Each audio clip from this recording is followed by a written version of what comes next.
அபி, அபி கேக்குதா? அபி, கதவை தர. நான் உங்ககிட்ட கொஞ்சம் பேசணும். கதவை தர.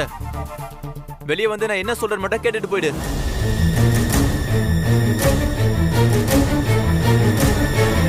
இப்ப நீ வெளியே வர போறியா இல்ல நான் கதவை உடைச்சிட்டு உள்ள வரட்டா? அபி,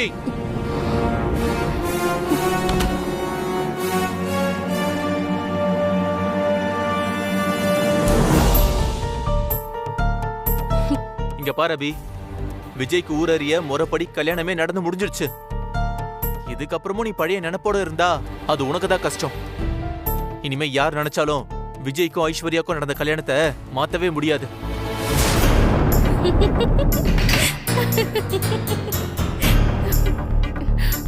சரி சரி சொல்லு. நான் சொல்றதுல உனக்கு சிரிப்பா இருக்குல்ல? நான் உன் நல்லதுக்கு தானே சொல்றேன். தெரியும்னா, நான் மட்டும் என்ன, நீ கெட்டதுக்கு சொல்ற. நான் சொல்றேன். அப்பா அம்மா நீ எல்லாரும் என்ன புதுசாவா புத்திமதி சொல்றீங்க? கேட்டு கேட்டு புளிச்சு போன பழைய டயலாக் தானே பேசுறீங்க. உன்னோட வயசுக்கு நாங்க சொல்றது எல்லாமே பழைய டயலாக் மாதிரி தான் தெரியும். அதுக்காக நாங்க அப்படியே அமைதியா போயிட முடியுமா? ஒரு அண்ணனா என்னோட கடமையை நான் செஞ்சுதானே ஆகணும். இங்க பாரு, சீக்கிரம் உனக்கு ஒரு நல்ல வாழ்க்கை அமைச்சு கொடுத்தாதான் இந்த ஊரோட வாயில இருந்து நம்ம குடும்பம் தப்பிக்க முடியும். அதாவது நீங்க ஊர் வாயில விழாம இருக்கிறதுக்கு நான் கல்யாணம் பண்ணிக்கணுமா? போனா போய் வேற ஏதாவது வேலை இருந்தா பாரு.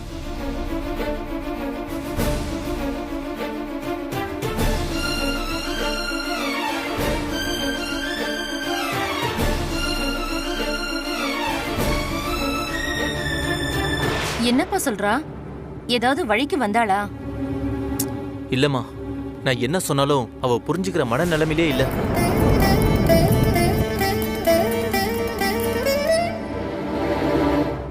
வாஷ்வேதா, எதுக்காக உன்னை வர சொன்னாங்க? விக்ரம் அண்ணனும் விஜய் அண்ணனும் அண்ணிங்களை கூப்பிட்டுட்டு ஹனிமூன் போறாங்களா?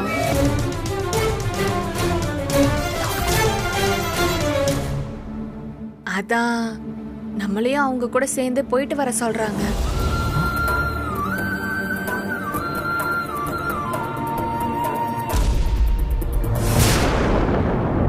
அந்த 2 ஜோடி போறது ஓகே, நம்மள எதுக்கு கூப்பிடுறாங்க? நம்மளும் கல்யாணம் ஆகி பெருசா எங்கேயும் போகல. அபோஷன் ஆனதுக்கு அப்புறம் நமக்கும் கொஞ்சம் ரிலாக்ஸா இருக்கும்னு நினைக்கிறாங்க.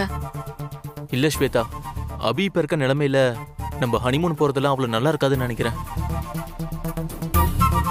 அப்புறம் அவளுக்கு சீக்கிரமா ஒரு நல்ல வாழ்க்கை அமைச்சு கொடுத்தாதான் நம்ம நிம்மதியா வாழ்க்கையை ஆரம்பிக்க முடியும்.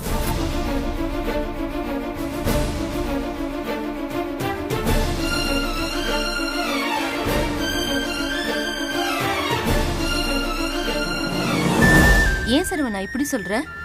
அபி இருந்த உங்களுக்கு என்ன? அவளை நாங்க பாத்துக்கிறோம். நீ ஸ்வேதாவை அழைச்சிட்டு அவங்களோட போயிட்டு வா.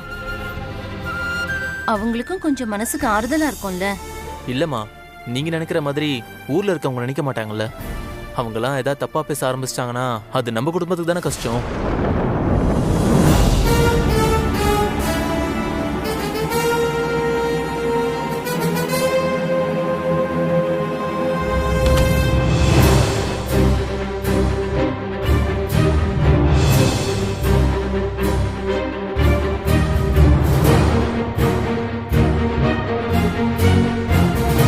அவங்க ஹனிமூன் போனா நீயும் போயிட்டு வர வேண்டியதானனா?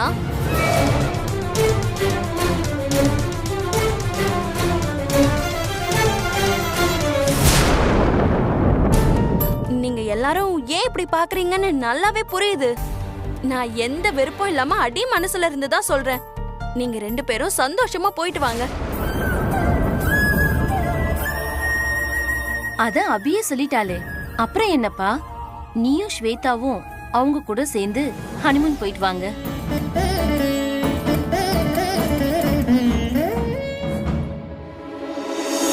இப்படியே இரு அபி.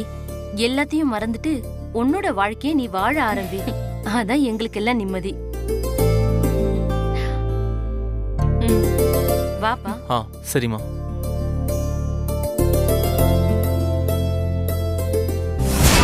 அப்பா சொல்லுமா. எனக்கு ஒரு 15,000 ரூபாய் பணம் வேணும். தருவீங்களாப்பா? 15,000மா? எதுக்குமா? நானும் டூர் போக போறேன்ப்பா. நடந்த எல்லாத்தையும் மறக்கணும்னா எனக்கும் ஒரு சேஞ்ச் வேணும்னு தோணுது. என்னப்பா அப்படி பாக்குறீங்க? ஏன் மேல உங்களுக்கு நம்பிக்கை இல்லையா? சேச்சே, உன்னை நம்பாம வேற யாருமா நம்ப போறேன்? நீ மனசு மாறி வருவேன்னா 15,000 என்ன எவ்வளவு வேணாலும் தருவேன். ஆனா நீ பழைய மாதிரி வந்தா அதுவே எனக்கு போதும். சரியா?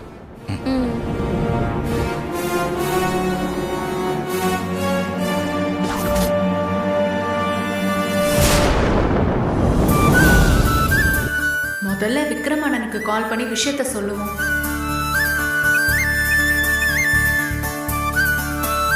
சந்தோஷமா போயிட்டு வாங்க. உங்க சந்தோஷம் தான் ஏன் சந்தோஷம்.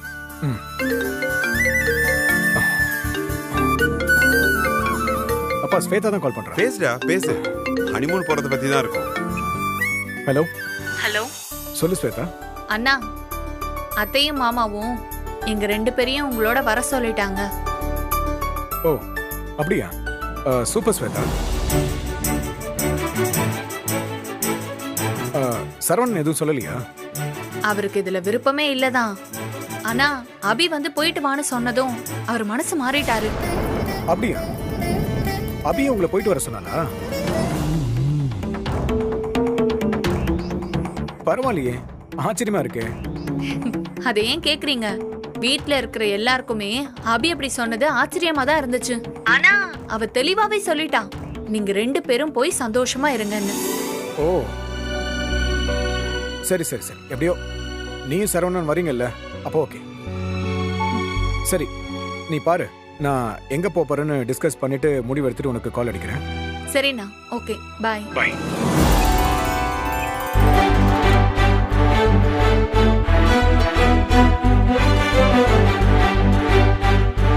அப்பா, அபிதான்ப்பா சரவணனையும் ஸ்வேதாவையும் போ சொல்லியிருக்கா.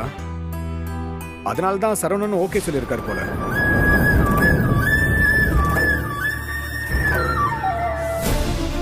ஆஹா, அபி என்ன பிளான் பண்றான்னு தெரியலையே.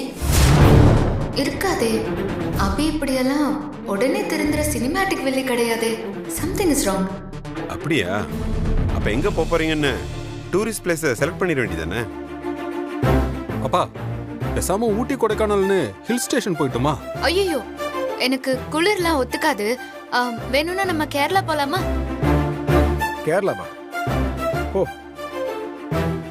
கேரளால அடிக்கிற மழைக்கு எங்கேயும் போகாம ஹோட்டல்லே படுத்து கிடக்கலாம். நீங்க யாரும் எதுவும் சொல்ல வேண்டாம், நான் சொல்றத கேளுங்க. பேசாம எல்லாரும் ட்ரெக்கிங் போயிடுங்க. என்ன? டைகர், லயன், எலிஃபென்ட்னு ஏகப்பட்ட வைல்ட் லைஃப் அனிமல்ஸை நேர்ல பார்த்து ஜாலியா இருக்கலாம். மகா, என்னாச்சுமா? மாமா, இப்போ நாங்க எல்லாரும் போக போறது ஹனிமூனா இல்ல வைல்ட் லைஃப பத்தி டாக்குமெண்ட்ரி எடுக்கவா? ஏமா, ட்ரெக்கிங் என்ன குறைச்சல்? செம அட்வென்ச்சரஸா த்ரில்லிங்கா இருக்குமா? இல்லனா ஸ்கூபா டிரைவிங் போறீங்களா? ஏன் மாமா மறுபடியும் அட்வென்ச்சர் ட்ரிப்பை பத்தியே பேசுறீங்க? நான் என்ன நினைக்கிறேன்னா, ஹனிமூனுங்கிறது புதுசா சேர்ந்திருக்கிற 2 பேரு ஒருத்தர் புரிஞ்சுக்க பீஸ்ஃபுல்லா கொஞ்சம் டைம் ஸ்பெண்ட் பண்றதுதான் நினைக்கிறேன். ஓ,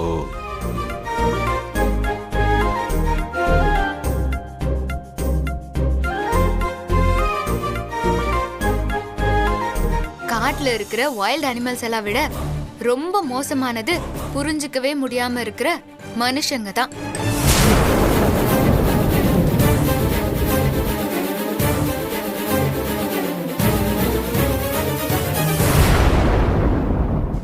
சோ அவரும் நானும் எல்லா நேரமும் பேசி பழகி புரிஞ்சுட்டு கிடைக்கிற அழகான நேரங்கள்ல வேற எந்த சக்தியும் குறுக்க வராம பிரைவசியான ஒரு இடமே போதுமானதா மாமா.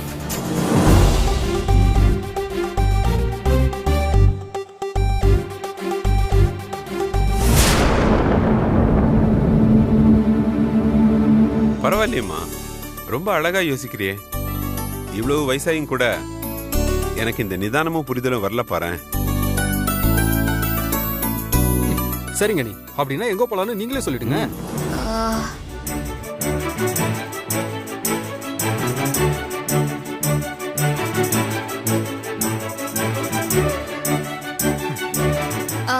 மாமா, பேசாம பாண்டிச்சேரியிலேயே ஒரு நல்ல ரெசார்ட்டா பார்த்து புக் பண்ணிடுங்க. எல்லாரும் அங்கேயே போயிடலாம்.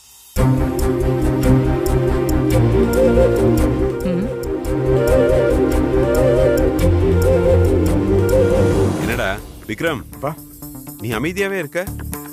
உனக்கு எந்த ஒப்பீனியனும் இல்லையா? அதான் மகா சொல்லிட்டல்ல, அப்புறம் என்ன, அதையும் புக் பண்ணிடுங்க. சரி சரி.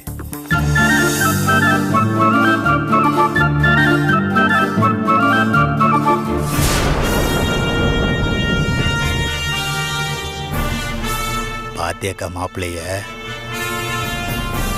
மகா பேச்சுக்கு மறுவார்த்தை பேச மாட்டேங்கிறான். எப்படி இருந்தவன் இப்படி ஆயிட்டான் பாத்தியா?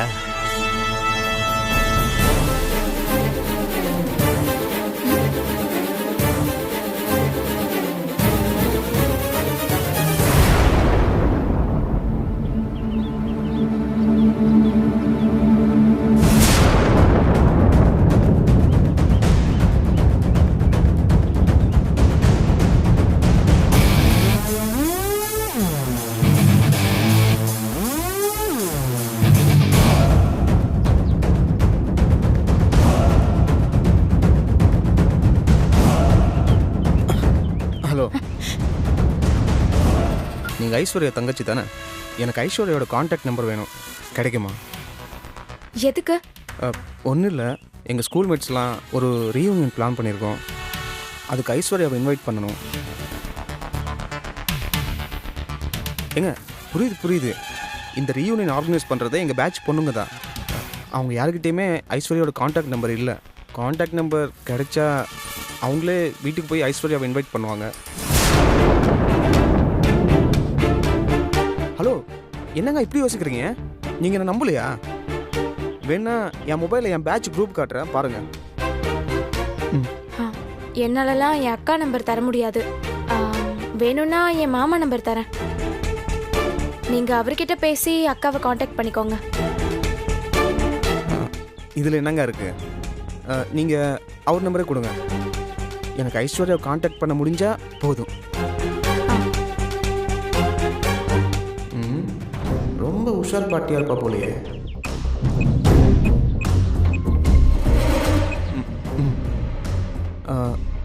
ஆமாம், உங்கள் அக்கா வீட்டுக்கார் ஒரு கன்ஸ்ட்ரக்ஷன் ஓனரோட பையன் தானே? ரொம்ப பெரிய இடமா? அதெல்லாம் உங்களுக்கு தேவையில்லாத விஷயம்.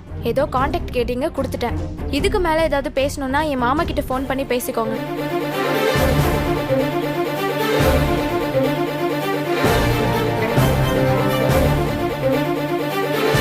ஓ, மாமன் கிட்ட தானே? பேசிக்கிறேன்.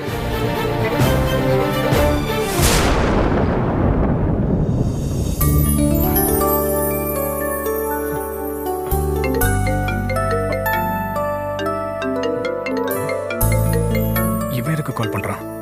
ஹலோ, சொல்லு பாஸ். ஒரு பெரிய ப்ராப்ளம் ஆயிடுச்சு. நீங்க உடனே கிளம்பி ஆபீஸ்க்கு வாங்க பாஸ். என்னாச்சு பெருமாள்? என்னாச்சு? ஏன் வாய்ஸ் ஒரு மாதிரியா இருக்கு? அப்படி என்ன ப்ராப்ளம்? அத போன்ல எப்படி பாஸ் சொல்றது? நீங்க வேகமா கிளம்பி ஆபீஸ்க்கு வாங்க ப்ளீஸ். பெருமாள், இப்ப சொல்ல போறியா இல்லையா?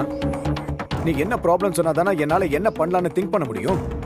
பாஸ், யாருன்னே தெரியல, திடீர்னு நம்ம ஆபீஸ்க்கு 4 பேர் வந்து ஓஎம்ஆர் ப்ராப்பர்ட்டி இருக்குல்ல, அது அவங்களதுன்னு சொல்லிட்டு நம்ம சீட் பண்ணி வாங்கிருக்கோம்னு சொல்லிட்டு மிரட்டிட்டு போயிருக்காங்க பாஸ். வாட்? அது மட்டும் இல்ல, இன்னும் கேளுங்க பாஸ். அதுக்கப்புறம் நம்ம ஓஎம்ஆர் சைட்ல இருக்கிற வாட்ச்மேனுக்கு கால் பண்ணேன். சரி, அங்க யாரோ 4 பேர் வந்து புதுசா ஏதோ போர்டு வச்சுட்டு போயிருக்கிறதா சொன்னான். போர்டா? என்ன ஏதுன்னு ஆளுங்களை விசாரிச்சப்போ அது ஏதோ அவங்களோட இடம்னு, இங்க முறைகேடு நடக்குதுன்னு நோட்டீஸ் ஒட்டிட்டு போயிருக்காங்களாம். பெருமாள், என்ன சொல்ற? அது நம்மளோட ப்ராப்பர்ட்டி தான். அதோட டாக்குமெண்ட்ஸ் எல்லாமே பக்காவா இருக்கு. நீ சொல்றது எல்லாமே எனக்கு ஷாக்கிங்கா இருக்கு. அதான் பாஸ், எனக்கு ஒன்றும் புரியல. அதனாலதான் உங்களுக்கே கால் பண்ணேன். நீங்க இங்க வந்தீங்கன்னா டீடைலா என்ன பண்ணலாம்னு டிஸ்கஸ் பண்ணலாம்ல பாஸ். முதல்ல அப்படி ஒரு திருட்டு வேலை பண்றவன் யாருன்னு எனக்கு தெரிஞ்சே ஆகணும். நான் இப்பவே கிளம்பி வரேன். Okay pass. பாஸ், முடிஞ்ச அளவுக்கு எவ்வளவு சீக்கிரம் வர முடியுமோ கொஞ்சம் வாங்க பாஸ். யா. யாரா இருக்கும்?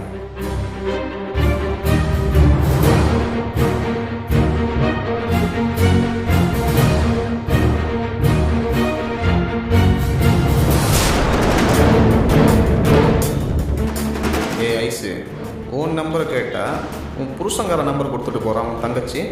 அவனோட ஃபோன் நம்பரை வச்சுட்டு நான் என்ன பண்ணுறது? வேணும்னா ஒரு ஃபோனை போட்டு பழசு எல்லாத்தையும் சொல்லி ஐஸ்வர்யோட வாழ்க்கை வேணாலும் நாசம் பண்ணலாம். ஆனால் அதனால எனக்கு என்ன லாபம்? என் எனக்கு தேவை பணம். அதுக்கு ஒரே வழி ஐஸ்வர்யாவை மிரட்டுறது. அவளை மிரட்டி கொஞ்சம் கொஞ்சமாக பணத்தை வாங்கி நான் என் லைஃப்பில் செட்டில் ஆகணும். உன் புருஷன் நம்பரை வச்சுட்டு ஒன்றுத்தையும் பண்ண முடியாது. ஐஸ்வர் நம்பர் யார்கிட்ட கிடைக்கும்? ஆஹா, இன்னைக்கு என்ன பண்ண போறான்னு தெரியலையே. டேய் பைக் சாவி கொடு. எதுக்கு?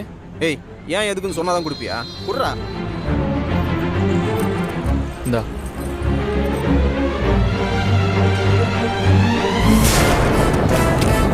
வண்டி எடுத்துட்டு எங்கேயோ கிளம்பிட்டான். இன்னைக்கு என்ன யாரையும் கொண்டு வர போறான்னு தெரியலையே.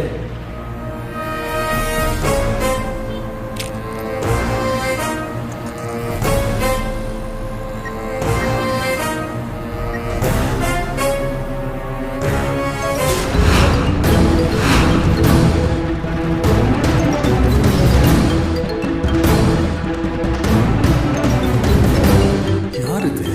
புது நம்பரா இருக்க?